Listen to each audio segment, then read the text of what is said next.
I instantly went into like this, oh my God, it's over. Like I did it. I did it. I did it.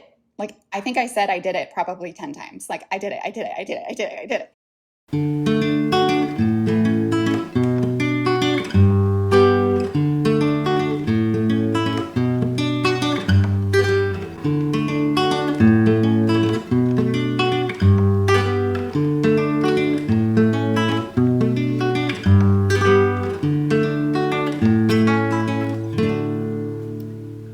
Today is Stacy Orsborn.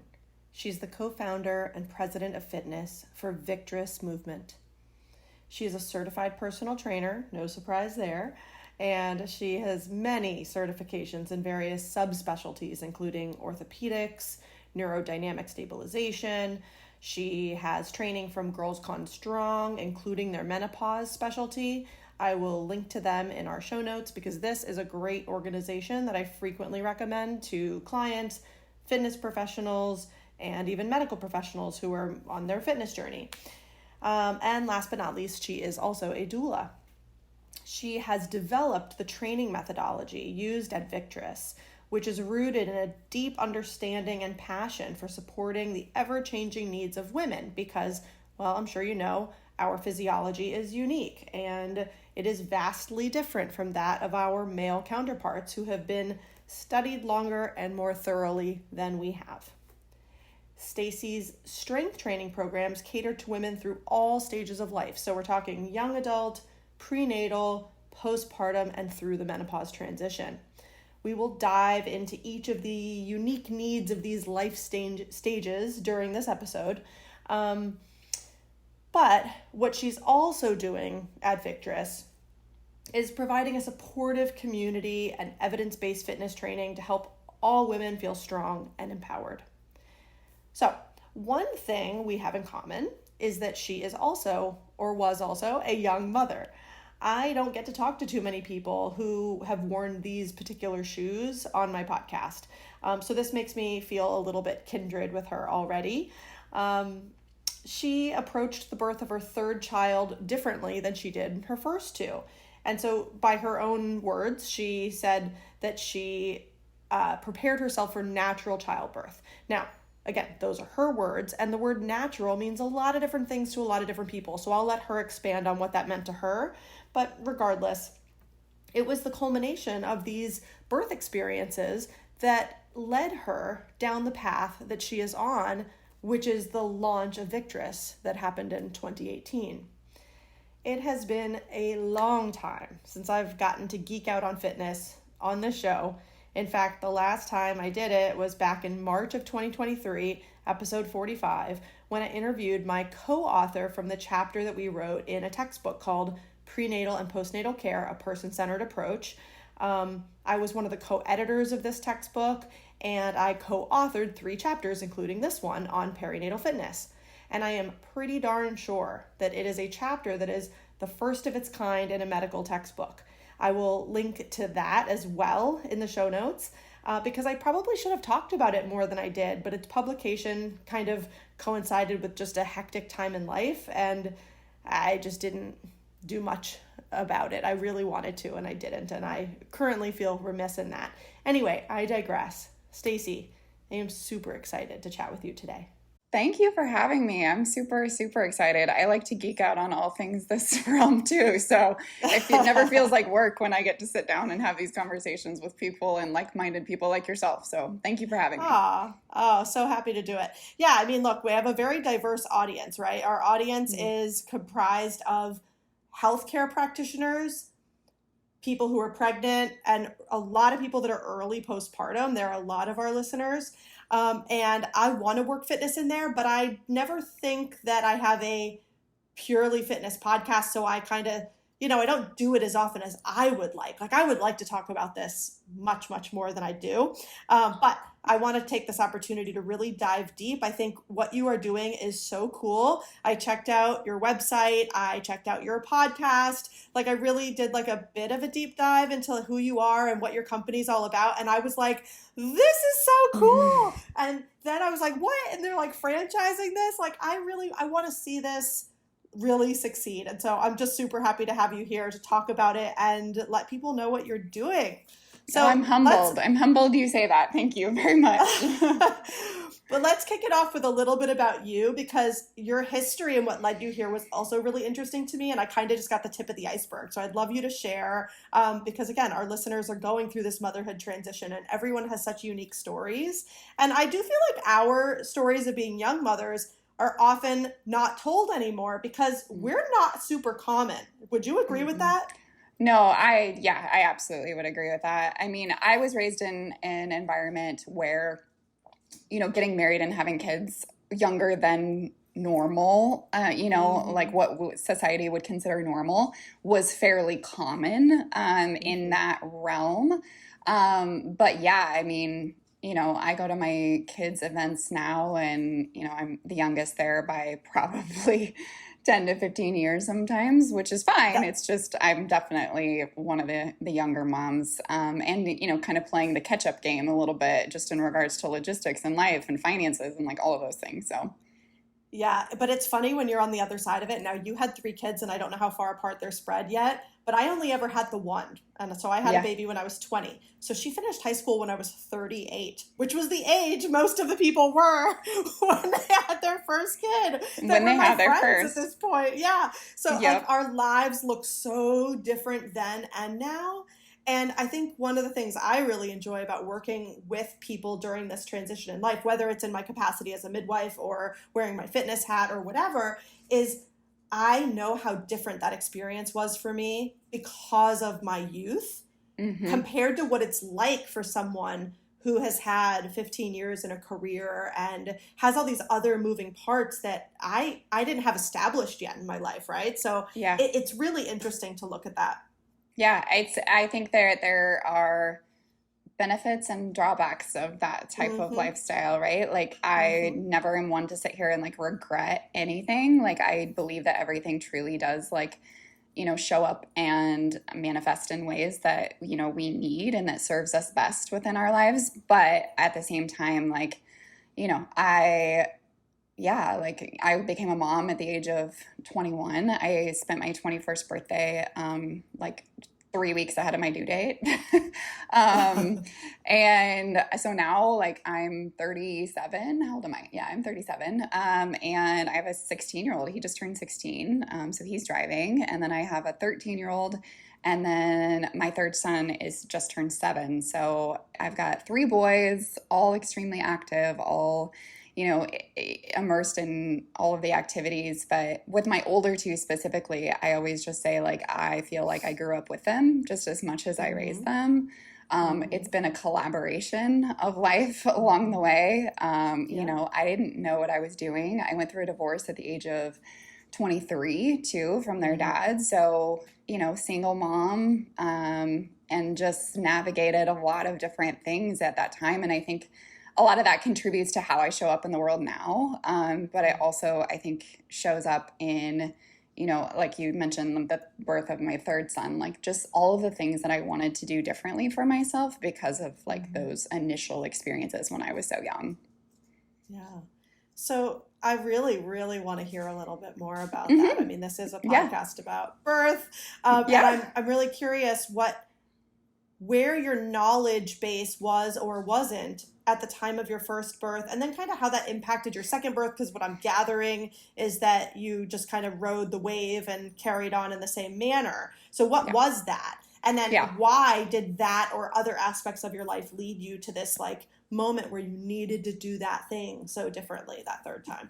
I love that question. Yeah, I think, I don't know, I find birth like as a doula, as just somebody that works within human physiology. I firmly believe that like the way that we give birth is such a transformative process, not only for the child, but also for mom. And when I got pregnant, obviously it was an accident, like all the things with my first one.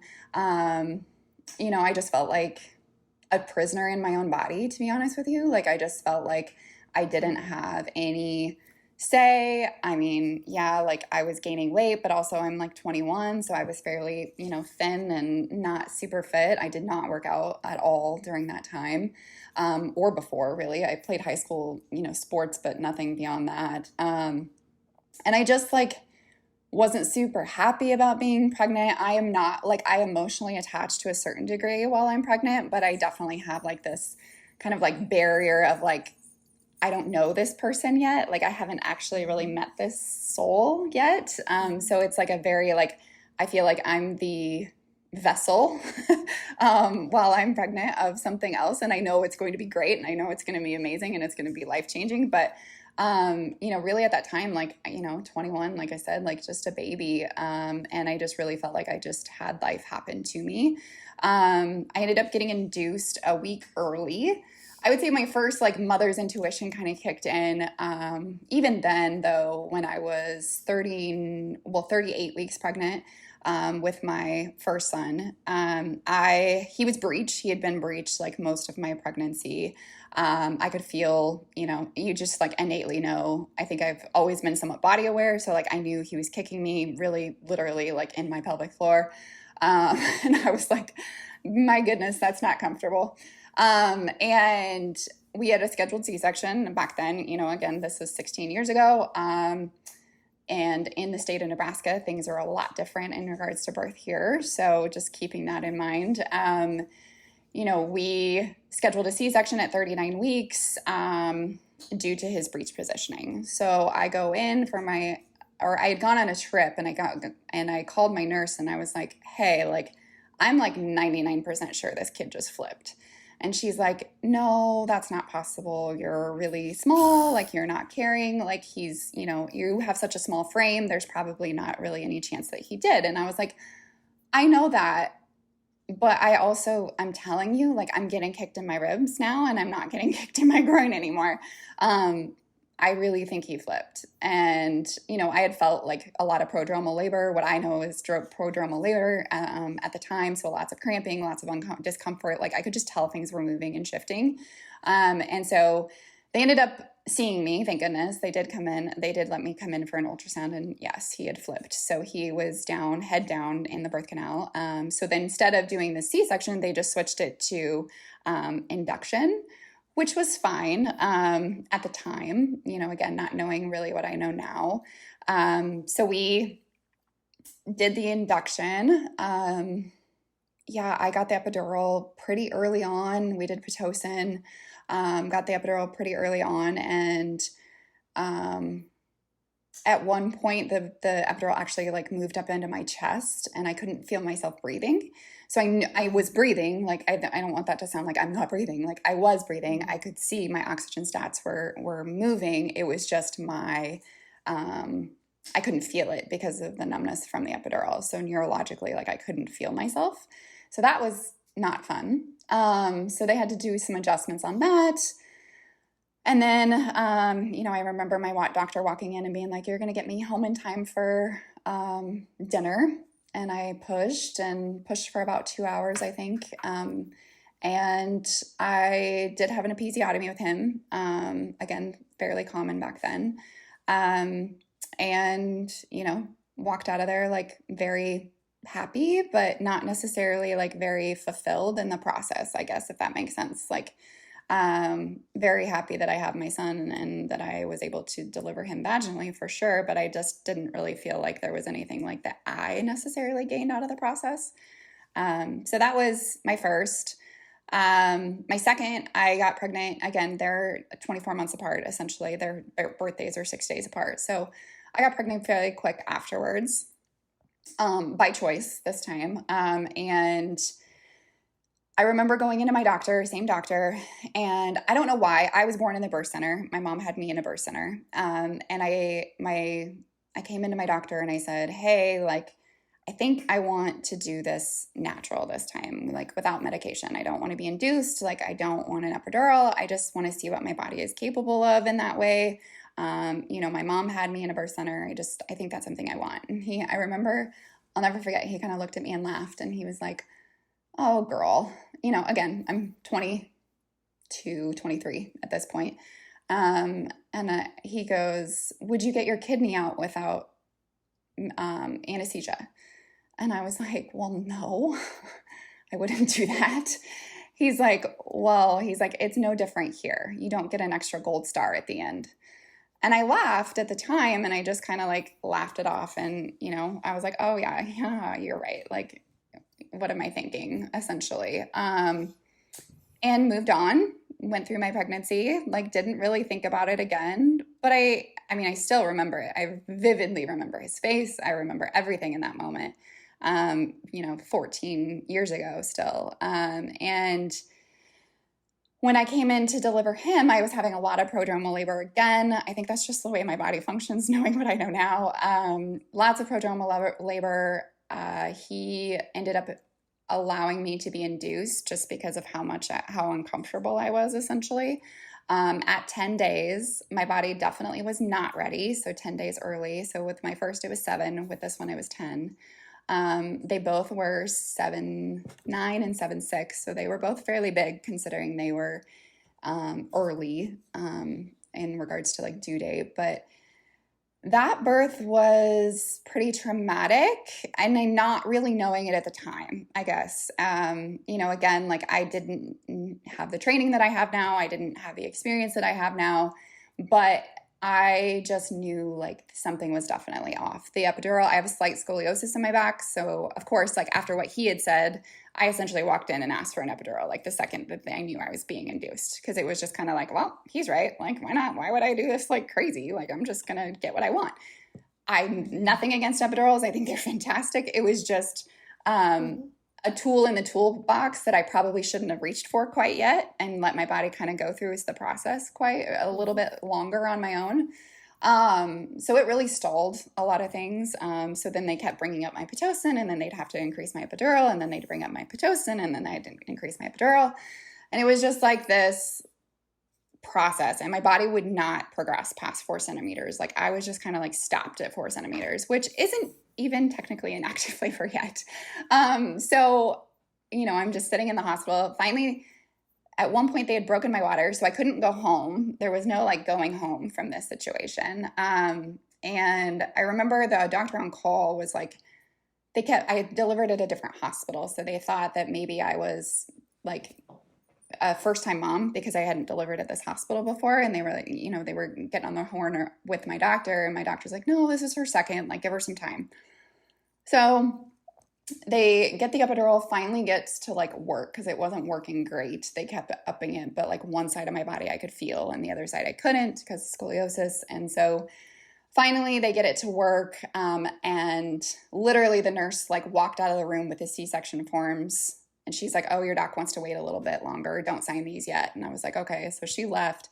Probably about 30 seconds later, I like, probably TMI, but like I queefed, and like I was like, there's a lot of pressure, like something is about to come out of me.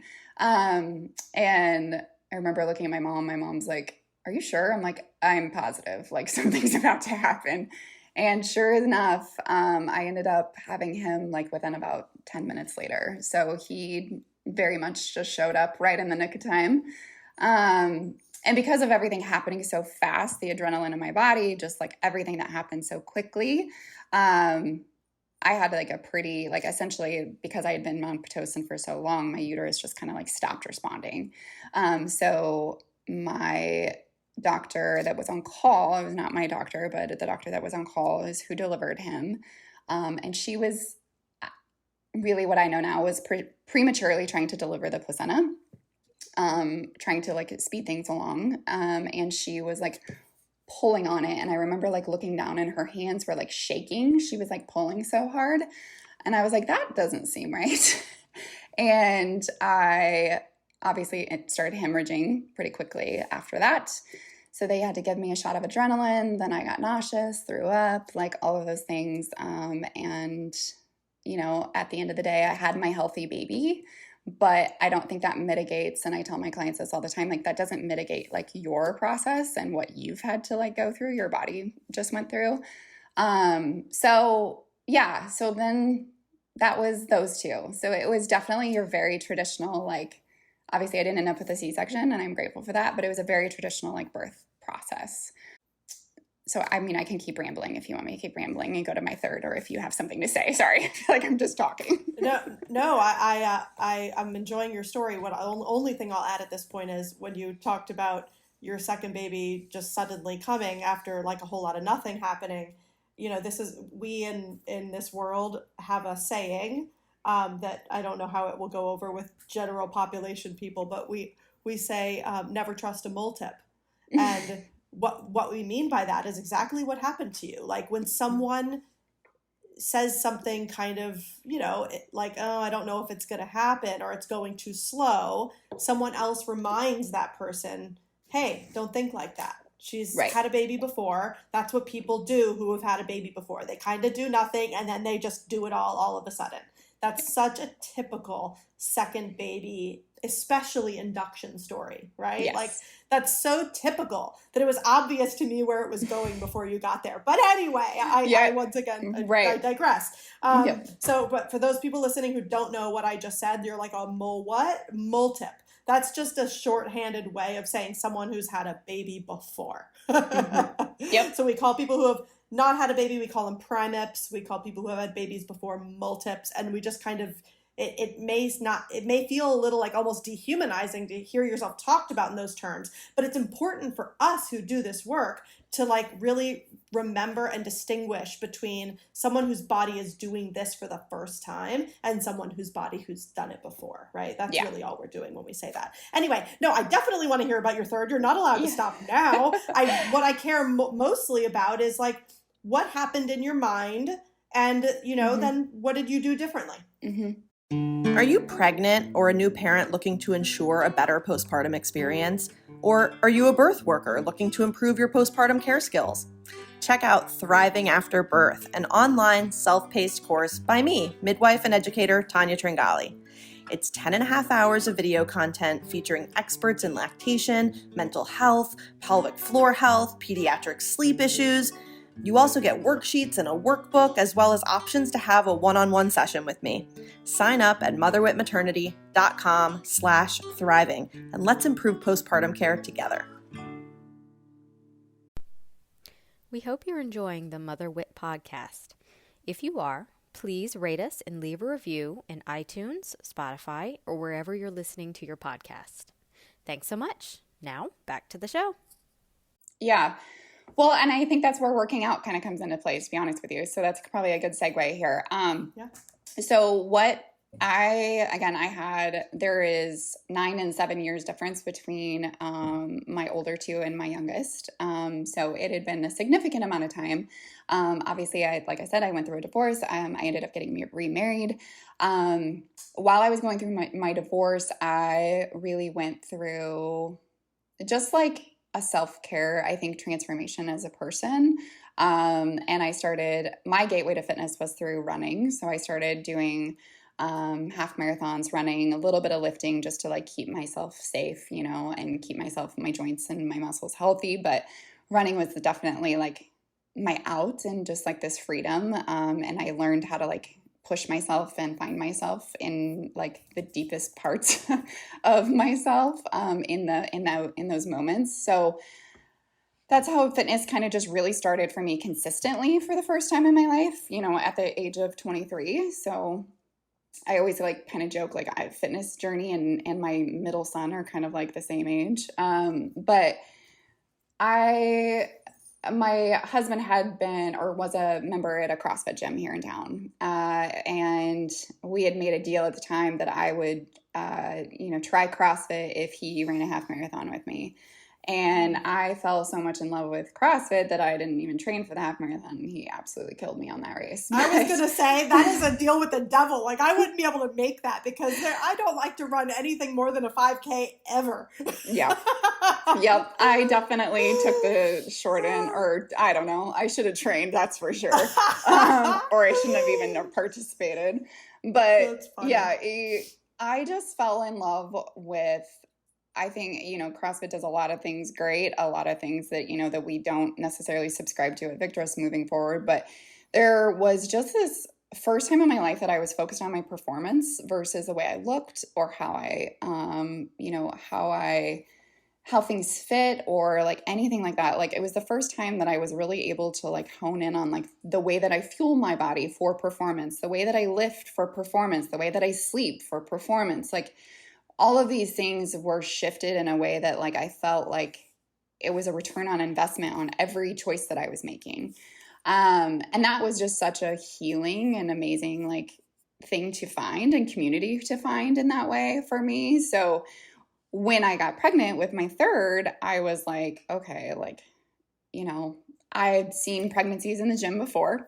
There's nothing wrong with it. I believe that any woman should move their body the way that they want to move their body. But for me, I'm like watching these women like doing improvised burpees and like still doing like bar muscle ups or, trying to like maintain a a barbell snatch, but they won't hit their hip joint anymore because it's like this innate, like, so then they're just like muscling it up. And it just all of the movement patterns didn't look, it's not even safe. It just didn't look right to me. Like it just didn't feel right to me. So I went to, my midwife at the time. I did switch to a midwife, I should say. When I got pregnant with the third, I did switch to a midwife because of everything that had happened with my second. I knew enough at that point and had enough people in my circle that had given birth naturally, that had hired doulas, and, that had, I remember calling one of my girlfriends, actually Lauren Burrows, and I was like, do I need a doula and a midwife, or do I just need one? Like, how does that work? And she's like, yeah, you're going to want both. And so she explained all of that to me. Like, I had no idea on any of this stuff. And so I switched to a midwife. I really just wanted to be more involved in my own care. I wanted to feel like I had a team and create a team around me. I had my sights set on a natural birth, but I think a lot of that was just like trying to, number one, avoid what had happened before. But I also, at the time, didn't have health insurance. So to give birth in the birth center or like the cheaper way made a lot more sense to me. Luckily, I was able to like qualify for funding and such. But, it was kind of like a financial motivation, but as much as that, it just like gave me an opportunity to really lean in and learn more. So anyway, I went to my midwife and I was like, I don't know what to do. I don't know what to do for working out. I don't want to stop, but like, I just don't know what I should be doing. And she was like, well, she's like, I mean, really, like, you're obviously in great shape. Like, you're super healthy. And I don't want that to change. So, I would just keep doing what you're doing. And I'm like sitting there like, but do you know what I'm doing? Like, I don't think you really want me to actually be doing that. And then I went to my CrossFit coach and, I got the deer in the headlights look back from them, just like, I don't know what to do with you. Right. So I really, of course, like went to social media where you find all the truth information out there. It's better than it used to be. But I found actually BirthFit at the time. So BirthFit is a national organization and they have roots in CrossFit. And I started following their prenatal programming. But what I saw on their site is what resonated me and has stuck with me to this day. It was a quote that said, giving birth is the single most athletic event of your life. You should probably train for it. And I was like, oh my gosh, like that's it. Like that's what I want. I had trained for races. I had, found that performance side of CrossFit, and this like opportunity to train my body intentionally in a way where I felt like I had an active role in the outcomes of my births in a way that I felt like I was really, I guess the word would be empowered, but just an active contributor to all things within my care and within, my birth plan and all of those things. So I started following their BirthFit programming. I've always been a pretty good mover. Just innately, like I've always seen movement really well. I've always moved really well. So I was lucky in that regard. Like I didn't have a whole lot to like learn with the diaphragmatic breathing, like all of that kind of stuff, like just started to click and make sense to me. But the why behind it, I obviously didn't know at the time. It was just like, it was easy for me to follow the script.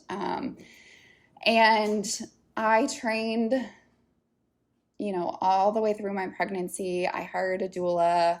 I went to the birth classes. I went to her birth class. I listened to every podcast I could find. I read not what to expect when you're expecting. I was not reading that. I was reading a lot of other books by Ina May Gaskin and like just so many other things that I just like really tried to educate myself as much as possible consistently. And I felt really empowered going into like those last few weeks of my pregnancy to really like feel like I had shown up for myself and had created a team around me, and my body was just ready to do a dance with my son at that point. So wait, I want to pause you for a sec because I have a question and it's relevant to right now before you carry on with your story. So at this point, you are not a personal trainer. Is that correct? No. Right. Okay. Yep. So you've got this excellent intuition as you watch other CrossFitters who are pregnant at the gym. But given what you were seeing, can you think back and talk about any of the choices you made in the gym for yourself when you were still pre any level of like evidence-based information on the subject? Yeah, I mean, I would say for me, like, number one, I think BirthFit did a fantastic job with their programming, so it was easy for me to just like fall in line with that. But I guess it all comes down to intention, and that's something that I talk about in the gym all the time, even in all of our programming now. What is the intention of this movement? Like, for example, like with pregnant burpees, where you're like building up a box around yourself so your belly doesn't touch the ground or whatever it is. What is the intention of a burpee? Well, the intention of a burpee is probably in most programming a metabolic stimulus. Like we're trying to increase the heart rate. So if that is the movement that I didn't follow, obviously like the boxes programming at the time, because like I said, I was following BirthFits, but at the time, like if you know, there was burpees programmed, or if I wanted to participate in the open, for example, like what is the goal of this stimulus and what could I do instead that's more appropriate for me? And then taking that a step further on, you know, birth training, like learning the stimulus of birth and the stress response of birth for not only you, but also your baby. The way that your, you know, baby's heart rate decelerates while that stress of the contraction is coming in and then accelerates back up as it goes away. Like all of those things, like you can create that same stimulus for your baby through movement and through exercise. And so, you know, I was like, I took the intention behind something, but also like, does this fit with the narrative of like what I want and what will it serve me best in regards to like what my goals are? So, you know, like the kipping pull-ups, like I learned very quickly, like, I'm like, well, that doesn't look right because there's a coning, you know, happening and that can't be normal because I've never seen that before. So it was just like one of those situations where I think my intuition and then just being able to like move forward with it from there. But the kernel I want to take from this before we get to not the end, but the part where you get all this training and then start this really cool gym you've got going on is at this point, the best thing you can do for yourself, given where you're at in your education, is step out of the CrossFit class. And I think that's really critical. And I hope that we can both like put a pin in that thought for a second, because obviously our listeners, the vast majority of them, don't attend your gym because there are only so many of your gyms at this moment in time, right? So I want to put a pin in that so that we can think for people, help people think, based on my situation and my level of knowledge, what are my choices? So we're putting that out there right now, that depending on what's going on with your healthcare provider and their level of knowledge when it comes to appropriate fitness recommendations in the perinatal period, and your coach's understanding of the perinatal period, you may need to make a choice like Stacy and say, I'm going to step out of the class and follow someone else's programming. And I will link you people to those things so that you have them. It doesn't have to be expensive. It can be done. So we'll make sure to take care of you in that regard if that sounds like you, even though that we're talking right now in 2024. And yes, it should be better, but it's not always the case. So carry on with your story. I don't know. I think I don't have that much of an ego to feel like I needed to stick with it, if that makes sense. Like I am internally very competitive, but I'm also very, very committed to doing things right. Like I want to do things the right way, not necessarily always the the best performance or whatever it may be. Like it was very easy for me to like check my ego and realize like, okay, like this just isn't appropriate for me anymore in that regard. And I'm playing the long game, right? Like I want to play the long game of coming back in a way that is intentional and that I've done things while I'm pregnant that set me up for success in the long term and give me, the best delivery process possible, the best postpartum recovery process possible, and then being able to come back because future me deserves that, like that choice, right? And not everybody thinks that way. So I know I was fairly unique in that way. They don't, but I'll go ahead and say that's also my bias here, is that I'm okay with ego at many other points in life. If you are, in fact, a performance athlete who's competitive. But like, if you're not really competitive and you're pregnant and competition to you is just like showing up at the gym and being able to RX the workout, like your priorities may or may not be in the right place if you're managing that perinatal period and you want to put your ego back in the game after, right? So I guess that's the second piece. We will say, listeners, if you're trying to take in the full scope of what we're talking about, because I know we're just like talking around the edges of a lot, that's the second point I want to drive home, is think about where you want to stand when it comes to ego. Just sit with that idea. I won't even tell you any more about what I think you should or shouldn't do, but just sit with that idea. All right, more story. Like I said, I followed that programming all the way up until the end. I went into what was I? I was 4 days ahead of my due date. And for whatever reason, like my body, like I mentioned before, prodromal labor is something that's definitely consistent within my body. I had been in and out of false labor, like just very uncomfortable, very consistent. All three of my pregnancies were in the summer too. So I think there was just some like overall dehydration and like lots of other things. But I ended up going to my appointment and she was essentially worried. He just wasn't moving. Like in a short version. I'm sure there's much more technical terms for this, but he just was not, his heart rate was not accelerating with movement very quickly. They were just a little bit concerned in regards to like fetal distress at this point. Mm-hmm. And, again, like my body had been kind of working on some things for a while. I think she had checked me and I was only like 1 centimeter, but I was definitely fairly far faced and his station was pretty low. So, things were moving and grooving, but she, we did an ultrasound and the ultrasound tech was even kind of like, like he's just not moving and grooving very well. Like when he moves, his heart rate just isn't moving a ton.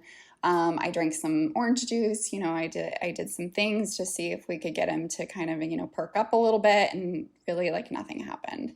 And so my midwife and I had a conversation and she's just like, okay, here's our options. Like we can, go in and get you monitored, because either way, like you need to go in at this point because of the scores. She's like, you can go in and we'll just do some monitoring, or, you go in, we'll give you some side attack and maybe just like help your body along a little bit. And, I felt pretty defeated in that moment, but I also was just so done. Like, I just remember being like, I'm so miserable right now. Like I have, worked so hard for all of these things. And I don't want to be pregnant anymore. Like I can't keep doing this. And so I agreed to the induction. I firmly believe that birth gives you kind of what you need, not always what you want. So I, agreed to the induction, went in, started the side attack. I think I advanced to about 4 centimeters on the side attack overnight. But then about 2 a.m., things just really slowed down and it just like wasn't moving forward. Again, like that 4 centimeter mark. And I thought like third baby, like, I'm just going to like pop this thing out at this time. Like third baby, like it's just going to walk out. Little did I know, third babies are wild cards. You really never know what you're going to get with a third baby. That is the truth. So, and I've seen that in birth, as a doula moving forward. But Yeah, for sure. I'm like, I have no idea what I'm going to get with this kid, but I assumed he would just like fall out, but that did not happen. So again, it slowed down. I remember like the nurse came in, she had Pitocin. She was a fairly new nurse. Every time she checked me, she had like her little like chart thing and she would like compare her fingers on the chart thing. And I'm like, I might break that if you keep doing that. Like, I don't want to see that thing anymore.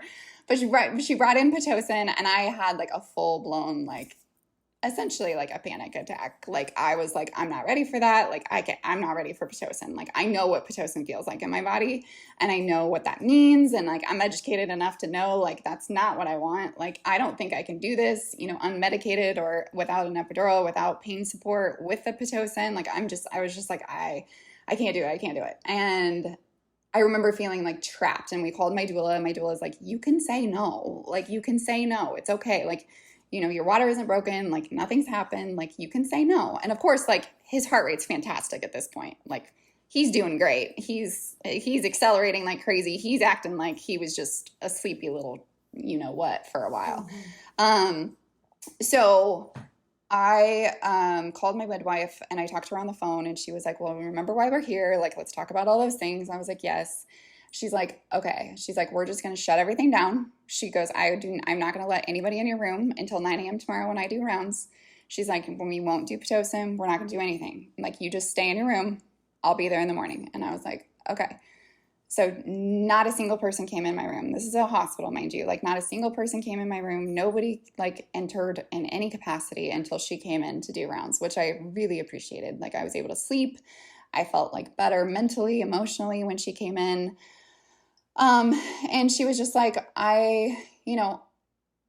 she recommended some things that looking back, like I kind of wish again that I hadn't agreed to, but also I think again, like you get what you need and not always what you want. She stripped my membranes and broke my water when she got there. And again, at this point, I'm like a 4.5, like almost 5. So fairly far along, but not in active labor in any capacity. So she stripped my membranes. We did some nipple stimulation. We broke my water. And she's just like, I'll just let it ride and we'll see if we can your body will just kickstart its on its own. And I was like, okay. So I am not joking. I probably walked 10,000 steps in that hospital lunging alone. Like I was lunging, I was squatting, I was moving my hips on the ball. Like I was in the tub. I was out of the tub. I was downward dog. I was doing cat-cow. Like you name it. I was doing everything and anything I could. But were you contracting? When I was moving, yes. But when I was not, no. So if I kept moving, I would get some decent contractions. But as soon as my body relaxed, it would stop. Yeah. Which we know is not, obviously. That's your body's way of saying, I'm not really in labor. Exactly. Like I'll respond. I have muscles. Right. Like I'll respond to you. Yeah. Mm-hmm. And they weren't painful, right? Like they were just, I was having again, like more prodromal. So I thought in my head, like I could like work out my baby essentially. And that did not happen. So it was probably about 24 hours into being at the hospital at this point. And I called my midwife, and I was like, okay, I'm ready. Like, bring in the pit. I'm ready. My water's broke. There was no going home. I called my doula. I was like, I'm agreeing to Pitocin. Come on in. Like, I don't know if I can do this, but let's just see what happens. And I think it's important to keep in mind, like, Pitocin in the hands of a midwife versus the Pitocin in the hands of an OB are very different, usually. Sing it, sister. I love it. I wish more people said that. I tell people this all the time. I do my very best to mimic a very natural onset of labor. It's the reason I like Site Attack, actually, when it comes to inductions, because I feel like I can give people that natural startup, and then I go as slow with the pit as I can get an institution and everyone around me to let me do when that person wants a natural, air quotes, labor, right? Like I try to give them that chance. If somebody's like, I'm open to pit from the beginning, pit me, get my baby out, then I'll go a little harder and I'll get you an epidural at your first request. No big deal. We can still have a successful vaginal birth here. But yes, thank you for saying that. I wish more people would acknowledge that statement. Yeah, I mean, it was very different. Like very, very different. I think she upped me by like, I don't even know what the units are or whatever it may be, but I think it was like 2 every 30 minutes or something like that. It was very gradual and very slow. So that's the standard. She might have done 1 every 30. And that's, I'll do one or the other depending on the situation. But I personally don't find a difference in outcomes in the long run doing 1 versus 2. I think in that doctor mentality and the medical model, it's like, that's the assembly line model. So more is always equal to better. I just don't see that as true. There is the physiology behind why what I'm saying is the case. And it's that we have to build our oxytocin receptors while we are in early labor. And that's probably what's happening when you're prodroming for days, just for the record, right? Like you are building your receptors. And so when you go slow with someone, you give them more time to build more receptors so that Pitocin is just not loosely floating around the bloodstream, not attached to what it needs to be attached to actually do its job. And that's why I personally believe 1 milliunit every 30 minutes is fine for almost everyone. Yeah. And to be honest, I don't even remember. I know I got up to about an 8, I believe, is by the time the nurse came in and she kind of looked at me and I was like, no more. Like, we're good. Like, and it was like, I was starting to progress for sure. And I would say, I mean, the pain was, I don't even want to say it was manageable because I don't even know how you manage that type of pain, to be honest with you. It was just expected and I was aware of like what was coming. And I really just leaned into it. I just kind of surrendered. I think most women need to surrender in some capacity during any kind of birth, but also especially if you're wanting a more unmedicated natural childbirth. So when I say natural, like I was on Pitocin. I had obviously medical interventions. I was on an IV, like all of those things due to the fact that I was on Pitocin, but I was unmedicated in regards to like pain. And I remember like having conversations ahead of time, like, okay, like if I really want an epidural, like what do I say? Like, how do I navigate this? Like, and I think I think I told them like, I'm just really going to ask for it. Like if I like ask for it, then that means, that I really want one. And I told my clients later on, like there's a difference between pain and suffering. Like we have pain with a purpose and then we have suffering. And if we start to get into suffering, that is not something that we want to see happen, right? Like because your outcome and the way that you feel about this and your experience and the things you remember matter. And so I think I agreed to the pit we started the pit right around 6:30 at night. I don't remember at what point I knew active labor had hit. I was fortunate I had a doula, but then I also had a doula in training there, and she was a chiropractor, or is a chiropractor, I should say. So she was doing like some work on my back, and God bless her. It hurt so bad. I mean, whatever she was doing to my hips, it literally, I could feel him engaging. Like he was just coming down, and he was coming down fast with the adjustments that she was doing, which was great because it sped things along, that's for sure. But it was so painful. I was like, oh my gosh, here we go. And I remember, obviously like my body's endorphins kicking in, like, starting to shake. And like, I knew all of the processes along the way logically. And knowing that helped me in those moments, like, okay, this is normal. Okay, this is normal. Like being able to understand like, okay, this is what's coming and that's why. Okay, this should be next. So just be ready for it. And if it wasn't, it sure is every time. Like it was something that, I was kind of expecting in regards to like the things I read and all of those.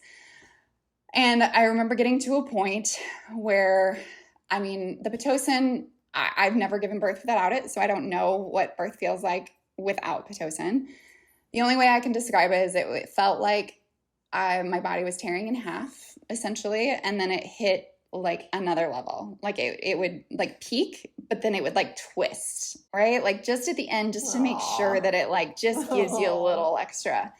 And I'm like, I don't think I can do this. Like I turned to my midwife and, who was there by that point, and my doula and, my husband. And I was like, I can't do this. Like, I thought I could, you guys, like, I really thought I could do this, but I can't, like, I can't do this. And in my head, I even like, you're in transition, Stacy. Like, you're in transition. That's why you're saying this. But I remember just being like, thank you for coming. I'm done. Like, I can't do this anymore. And I did. I thanked the room for attending. Like, I literally remember thinking, like, please don't be disappointed in me. Like, I can't do this. And my midwife, I remember, came over. She said something about being a tiger. And before that, we had kind of conversations like, do we come off the pit? Do we stay on the pit? Just in regards to like, do we take the risk of coming off and then things stopping, or do we keep the pit going and just see it to the finish line? And I had said, like, just leave it. Like, I don't want to go back. So like my endorphins are here. They're working at least as much as I need them to at this point. Like, I don't want to go backwards. So she said something about being a tiger, and then she said position change, which I wanted to smack her across the face for that. And then she was like, why don't you empty your bladder, and we'll just see what happens, which is like the magic trick of all magic tricks, which we know. Well, and she was stalling you a little, which I love. I mean, that's a trick. And I knew what she was doing. And I knew, logically, I knew I was in transition. It's the best trick in the book. It's really all we have once we're there. Like, distract. So yeah, I got on the toilet, went to the bathroom. I remember being so scared of my next contraction, because if you've ever been in, childbirth without medication, like any position change, it's like you're out of that rhythm, you're out of that routine, you're out of those like feelings. And so when you switch, it just like gets very intense for the first couple of contractions, again, and then your body adjusts. But which is why we move you so often. But I remember coming up off the toilet and I was pushing. Like, the contraction hit and I'm like, ugh, like, okay, we're pushing. And she's like, oh, there it is. And I'm like, you sneaky little thing, you. So get on the bed. My athleticism had carried me up to this point, like trying to get it started and like all of those things. I had been squatting this whole pregnancy. I had been doing a lot of different work. And so when I got to pushing, I was like, oh yeah, like, here we go. Like, this is my jam. I'm strong. I'm fit, like, pushing. Let's go. Like, I was so pumped. And I go to push and I'm like, oh boy, like, this kid is something else. Like, he's not moving. Like, this is going to take a little bit. This is going to take a while. And we tried on my side and I just could not connect the same way that I had given birth, on my back in the past, or at least like somewhat up in the past. And so we tried a few different positions and I just could not like connect with it. And I was in so much back pain at that point. Again, I have slight scoliosis in my back. So like the way that my body was just contracting, it was just so painful at that point. And so we started pushing, was consistently pushing. I remember my husband at the time said something to the effect of like, it's just like a 1-rep max back squat, Stacy. And I was like, no, it's not. Like, this is nothing like that. Like, I could have empathized with that 5 minutes ago before I got to push, but now that I'm pushing, this is nothing like that. This isn't even close. So I pushed. I kept asking for a rep count. I'm like, I need to know how many more reps I have. And my midwife was just laughing at me like, I don't know, just a few more just like that, right? And I'm like, oh gosh. And I will preface, up to this point, she had also really thought he was fairly small. I had gained 19 pounds total throughout this pregnancy. So obviously loss of muscle mass and obviously staying cardiovascular and like fit in that way. I had only gained 19 pounds, so we weren't expecting a baby probably much more than 7 pounds, if that. So I'm pushing, and then finally I was like, I'm selling my soul to the devil. Like, this is it. This child is coming out of me. I'm come hell or high water. Not the way that I would advise pushing moving forward, just from pelvic floor management. But at that time, I did not know what I know now, and I was just like, let her rip. So I pushed as hard as I could. He came out. I did tear on my episiotomy line, or my previous scar, but it wasn't anything super drastic. And he came out. She put him on my stomach. My cord was super short, so he wasn't able to get like all the way up to my chest. But he came out, and her first words were, "Oh my God!" And I was like, "What?" And she's like, and at that point, I guess for me, like I instantly went into like this, oh my God, it's over. Like I did it. I did it. I did it. Like, I think I said I did it probably 10 times. Like I did it. I did it. I did it. I did it. I did it. And so excited to have him, like the feeling of like euphoria that came over me, not only just like having my son in my arms, but also like that I did that. Like I just freaking did that. And that was the hardest thing I've ever done in my entire life, ever from this day forward. And just to like feel that feeling of accomplishment was something that I had never experienced and I probably will never experience again. But my midwife was like, Stacy, he's huge. And I was like, what do you mean he's huge? And she's like, you have a big baby. And I was like, he doesn't look big. You know, I mean, they're out, they're just like laying on you and they don't look too big.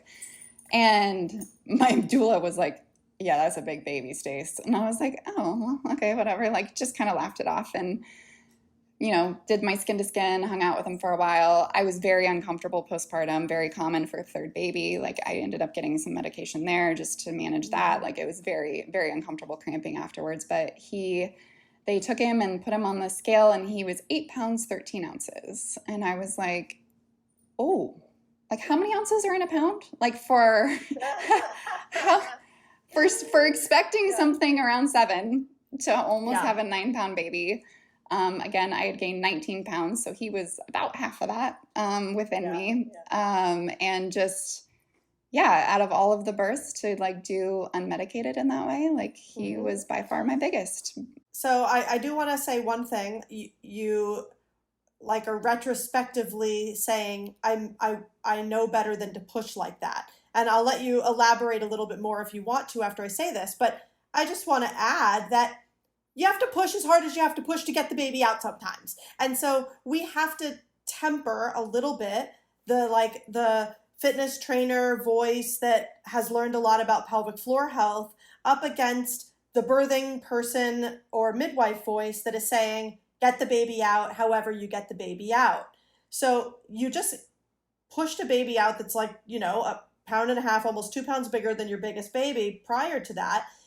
There's all these differences with position, how well the head is flexed, all these different variables. I would argue you did what you had to do. And it's very hard to tell an unmedicated mother, like exactly how hard they should push, right? Like that is incredibly subjective. I wouldn't necessarily think like that. I think it's really different when one is being coached to push as hard as they can for hours on end. It is very different when a birthing person says, I'm going to give this all I got because this kid's got to come out right now or I'm going to die. That is so different. So I just want to see if I can shift your thinking or if you're like, no, it really went like this.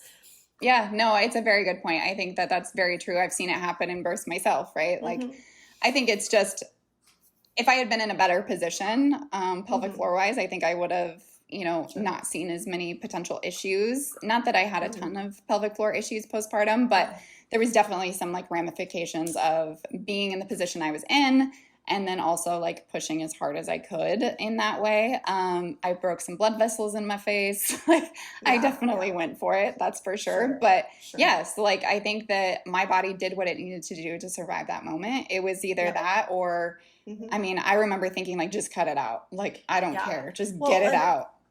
Life and giving birth is a series, and exercising and the choices we make around exercise is a series of choices around risks and benefits. Yep. That's all it is. So that's why we're never going to have two people who look exactly the same with their set of choices around birth, their set of choices around fitness, particularly in the perinatal period, because everyone has to weigh those for themselves. And in that moment, that was where your head was at. A few popped blood vessels, they were going to heal.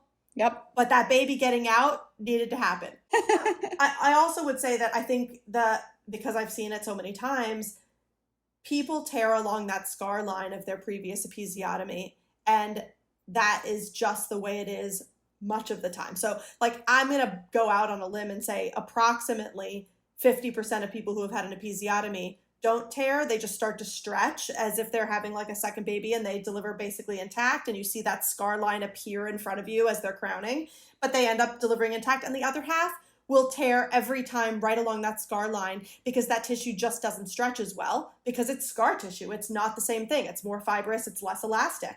And so you might just be that person. Also, if you'd had a 7-pound something baby, maybe it wouldn't have torn, right? Like, so there's all these other variables and hard to know. But I think these are all really great details for people to be listening to, because sometimes people forget how many variables we're really dealing with, right?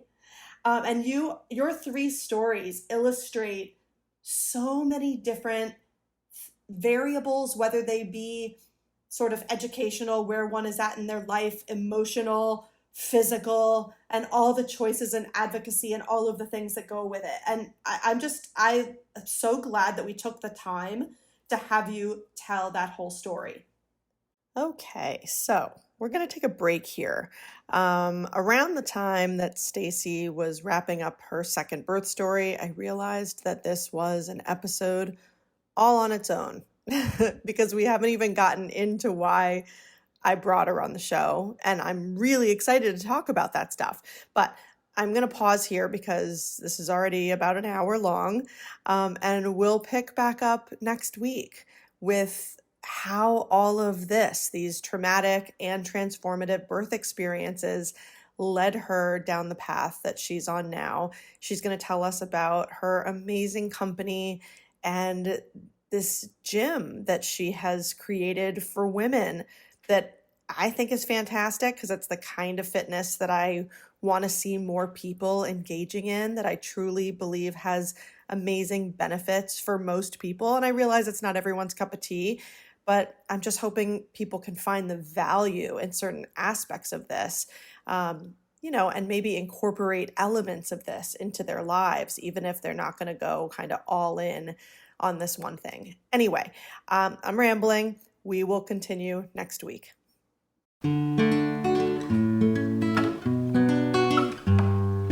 Thank you for listening to the Mother Wit podcast. If any of the issues we discussed today resonate with you or your experience, I'd love to hear from you. Leave me a voicemail at 917-310-0573, or better yet, email me a voice memo at tanya@motherwitmaternity.com.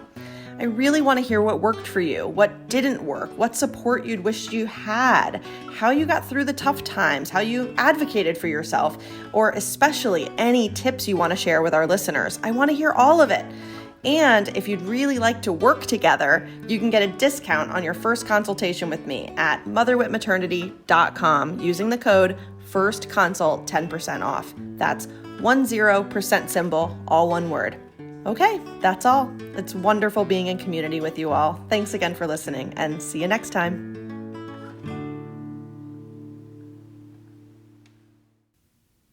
And remember, listeners, nothing we discuss on this show should ever be considered medical advice. Please speak to your local provider about anything that comes up in this show that resonates with you and your needs and your health care.